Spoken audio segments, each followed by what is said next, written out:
am naa sas mais sas boobu diisul si man parce que le secrétaire général de la AMS est là le président Mbéri Sylla est là donc boobu sas bi du diis parce que c'est une famille xam nga dañu benn famille la ñun ñëpp ay élus territoriaux lañ sommes des élus locaux donc jafe-jafe yi ñu am yi maire yi di am yi président yi di am yi ñoom tam ñoom loolu la ñu am parce que boo xoolee ñoom ñooy faire fonctionner l'exécutif au niveau du territoire parce que boo demee adjoint nga fay fekk boo demee ci département vice président yi ak secrétaire nga fay fekk donc ñoom il est important ñoom ñu dajaloo waxtaan génne seen jafe-jafe documenté ko ñun ñu jëbbal ñu ko ñu xool ci état bi rôle état bi lan lañ mën a def plaidoyer pour auprès du ministère auprès du président de la République pour que ñu jël en charge les difficultés liées pas seulement au statut de l'élu mais ci domaine yi yëpp beneen bi aussi document boobu dinañ permettre base parce que dañu am encore ay rencontre ak nos partenaires techniques et financiers donc partenaires yi nekk yi fépp wax naa leen sànq dañuy rencontrer les ambassades dañuy rencontrer les ONG et tout récemment ki 3 Cap Santé ñoo xam ne regroupé na 30 organisations de la société civile ci biir réew mi daje nañ ba ñu signé convention entre ñoom ak UAL pour ñu def benn plaidoyer bokk plaidoyer bi pour que ñu mën a améliorer les conditions ñoo xam ne liggéey élus territoriaux au niveau de la base loolu la amoon li ma wax maa leen gërëm di gërëm la presse di leen sant parce que seen présence bi vraiment dafa am solo ci ñun yëpp ci ñun et président Badara vraiment boo gisee cette présence da nga war a kontaan da nga war a continuer di collaborer ak ñoom parce que loolu dafa am solo communication mooy boo duggee ci néeg alors que boo taalee lamp rek day loolu mooy communication mais bu amul lamp rek di nga réer ci biir néeg bi maa leen gërëm di leen sant. maa ngi tudd Badara Samb nekk premier vice président conseil départemental bu Louga nekk aussi président kuréel googu ñuy wax AVS muy association des vice présidents et secrétaires élus du Sénégal kuréel gi nag li ko tax a jug rek mooy comme niñ ko waxee léegi nii dañ ko def ci ndigalu IAL ndax IAL gis nga tey ki jiite IAL nga xam ne moo jiite élu yëpp yàlla dogal képp kuy conseiller sax ba ngay yegg président wala nga maire tey moom moo la jiite mi ngi nii taxaw ànd ak vice président am président Mbéri Sylla nga gis ñu ñëw nii ñoom initiative bi ci ñoom la jóge parce que boo xoolee ñoom li ñu gis mooy dañoo war a dajaloo ci suñu biir kuréel googu ñun ñëpp ñi nga xam ne ñoo bokk nekk élu ñu àndandoo bokk bi ay kuréel yoo xam ne dañ fay daje di waxtaan di ndasandoo di xool yan problème niveau par niveau de président de département yi am nañu problème vice président conseil départemental yeeg secrétaire élu yi am nañu ay jafe-jafe ak nu ñu xalaatee ci seen liggéey conseiller bi nga xam ne sax dafa nekk ci biir commune bi di fa liggéey am na lu mu xalaat ci biir bu ko joxee comme xalaat dana développer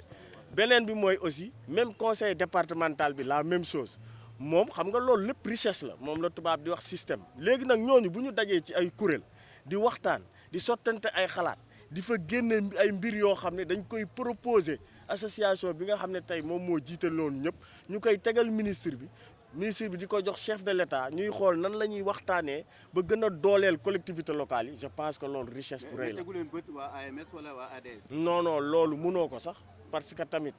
entité yi bokkuñu sax lu ñuy def daanaka tey kee maire la kii président de conseil départemental la y'a l'AMS qui regroupe tous les maires y'a l'ADS qui regroupe tous les présidents de conseil départemental y'a aussi l'association des vice-présidents et secrétaires élus kon ñun ñëpp dañoo nekk ci benn kuréel am kilifa mu tënkuñu muy IAL boobu nag dana permettre ku ci nekk comme ñun ñëpp bokkuñu lu ñuy ay rôle ak responsabilité ci biir collectivité territoriale yi war nañuy daje pour xool ñan lan moo nuroog ñun li nuroog ku ci nekk nga ciy joxe sa xalaat jox ko IAL di ko jox ministre bi muy li nga xam ne day développer décentralisation. bu leen déggee ñu wax rek danaan parce que traitement bi ñuy traité les maires wala les présidents de conseil voilà en terme pécuniaire moo tax ñoom il faut ñu yëglu parce que indemnité de session rek la ñuy am. waaw non boo xoolee président Wéru wax na ko léegi élu Sénégal yi ay noble lañu xoolal ba ñu talee créer communauté rurale li ñuy daj ba ñu ñëw ci communalisation ñëw léegi am ay jóge conseil régional ñëw ay conseil départemental ay jàmbaar lañu c'est-à-dire kenn waxul ni ñoom dañoo war a xool nan la ñuy améliorer kay gën leen a dooleel ci seen condition parce que élu bi aussi waroo ko jëpp rek sànni ko ci terrain bi noonu muy liggéeyal askanam rek pendant 5 ans di rey boppam di daw te doo ko wutal ay conditions yoo xam ne war nga ko protéger. mais bu élection jotee yéenay dem seeti askan wi ne dénk leen ñu liggéeyal leen. waaw ça doit être un sacerdoce, non? waaw loolu am na mais bu loolu amee ba pare ba nga xam ne nit ki aussi toog na ci chaise bi nga xam ne parce que yow it yaa ko dénk da nga koy jox jumtukaay yu mu lay mën a jàppale parce que tey boo falee élu bi ba pare ba nga fal ko janvier par exemple mu toog ba décembre wala mu toog 3 mois année bi di soog a jeex jotagul ay moyens yow bu boobaa bu amee problème ak askanam day mel ni da nga koo jaxase ak askanam par exemple donc moyens yi ak conditions yi nga xam ne moom la war a liggéeyee yooyu yëpp da nga koy dajale loolu nag dafa bokk ci nga renforcer capacité am d'abord wan ko fi muy jaar mu xam lan mooy tableau de bord fan lay teg tànkam su ko defee du improviser loolu nag ci la IAL nekk parce que booy xool tey kuréel yu mel ni yëpp ñu ngi jàppale pour ñu am ay PCD PDD ak yooyu yëpp mooy plan communal de développement plan départemental de développement ba pare président Wuri yamu ci mi ngi jéem a xool nan lay renforcer aussi élu yëpp ba seen ñu gën a taxaw gën a am ay jumtuwaay yoo xam ne moom la ñuy liggéey. ku yokk indemnité yi aussi ngeen jël. waaw mais bien sûr indemnité yi aussi bokk na ci loo xam ne aussi dafay permettre élu bi mu même au-delà de l'indemnité mu mën nga ko sax bañ a tuddee indemnité mais élu bi aussi war nañ ko xoolal parfois est-ce que warul am prise en charge sanitaire bu feebaree mu mën a dem faju lu koy couvrir parce que aussi day nekk ci àll bi di liggéey di daw pour askanam donc askanam war na koo gën a mën a protéger. Merci beaucoup. Je m'appelle Mamadou Wuri Bello Diallo, je suis le président de l'Union des associations des élus locaux du Sénégal. Merci de m'avoir donné l'occasion de résumer et de dire ce que je ressens. D'abord, vous féliciter vous la presse, mais aussi remercier le président Badara et l'ensemble des membres de son association qui regroupe les vice-présidents et vice-présidentes et secrétaires élus au niveau des conseils départementaux. Donc, ça a été un grand plaisir pour moi aujourd'hui de me retrouver parmi mes collègues élus, parce que je suis un élu local. Monsieur le maire de Ngounian l'a dit tout à l'heure. En tant que parrain, je voudrais d'abord le féliciter, l'encourager, mais surtout féliciter d'avoir apporté une contribution extrêmement importante qui nous a permis, à l'association d'organiser cette journée aujourd'hui. Donc le constat, c'est un constat de satisfaction. Hein. La diversité qui fait la force. Il l'a dit, ce n'est pas une association concurrente, mais les gens sont complètes. Et c'est ça, parce qu'on voit aujourd'hui le président Berissila,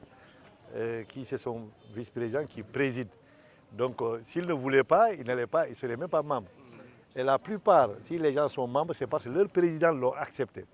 Les adjoints maires qui ont formé et qui ont leur association aussi, ils sont membres parce que les maires ont accepté qu'il ait adhéré. Donc c'est pour vous dire qu'il n'y a pas de concurrence, c'est une complémentarité, les gens sont complètes. C'est cette diversité-là qui fait la force vraiment de l'Union des associations des élus locaux du Sénégal. Maintenant,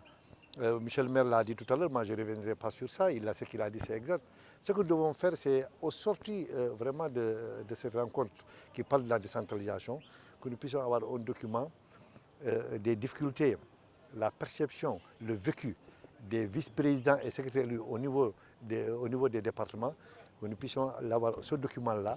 et faire le plaidoyer avec l'ADS, avec l'AMS,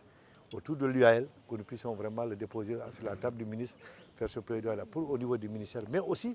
au niveau des partenaires techniques et financiers. Voilà. Donc nous avons des partenaires techniques et financiers qui nous accompagnent. Ce n'est pas seulement l'État. Et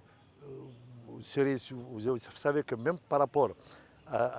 aux partenaires, beaucoup de rencontres, quand les partenaires le font avec l'État, ils invitent l'UAL parce qu'ils veulent les élus, ils veulent la société civile. J'étais là à Thiès il n'y a pas longtemps, il y a eu un mariage de raison entre la société civile et l'Union des associations des élus locaux. Aujourd'hui, il y avait un fossé entre la société civile et l'UAL. Maintenant, nous sommes retrouvés ensemble pour que la société civile soit aux côtés des élus, qu'ensemble que nous puissions vraiment faire ce plaidoyer pour qu'il y ait un véritable développement des territoires à partir de la base pour le bonheur et le bien-être de nos populations. Merci. Mais aujourd'hui, nous avons vu qu'il y avait l'UAL qui est l'association des élus locaux du Sénégal, dirigée par l'honorable député M. Wuri Diallo qui est ici à mes côtés, qui est en train de faire un excellent boulot pour essayer quand même de réunir toutes ces entités-là qui sont des élus à travailler davantage, à contribuer bien sûr au développement de ces conseils départementaux-là. C'est en ce sens-là que ces vice-présidents et ces secrétaires élus se sont dit pourquoi pas se regrouper en association et aussi apporter leur contribution bien sûr au développement de nos territoires. Et une structure complémentaire mais pas concurrentielle. Oui, bien sûr, bien sûr. Aujourd'hui, vous avez vu le président de l'UAL qui est là à nos côtés. La démarche, c'est de faire tout pour essayer d'organiser l'ensemble des entités qui sont au sein de l'UAL et sous forme de système. Un système, c'est un ensemble d'éléments en interaction interdépendants. Ce sera une force pour apporter de très fortes recommandations au niveau de la décentralisation à travers bien sûr ces organisations-là, que ce soit l'ADS, l'AMS, etc. Oui. Le maître mot au cours de cette cérémonie, c'est un peu le problème des moyens qui se pose. Mais surtout, le président Diallo a plaidé, l'honorable, le statut de l'élu territorial. Qu'est-ce que vous en dites? Je l'ai dit tout à l'heure, parmi les ressources d'une organisation, celle de la ressource humaine est la plus importante. C'est pourquoi aujourd'hui, nous devons réfléchir à voir comment améliorer le statut de l'élu local. Le président de l'UAL l'a dit tout à l'heure, il faudra aussi faire tout pour améliorer le statut. Et dans l'amélioration du statut, il y a tout. Parce qu'ils vont renforcer non seulement les présidents de conseil départemental, ils vont renforcer les maires, ils vont renforcer les conseillers. Et tout cela réuni montre qu'effectivement nous devons développer cette ressource-là qui est au sein des collectivités territoriales. Et en les renforçant, ils seront plus à l'aise pour travailler pour le développement de nos territoires. Voilà, monsieur le président, ici, solo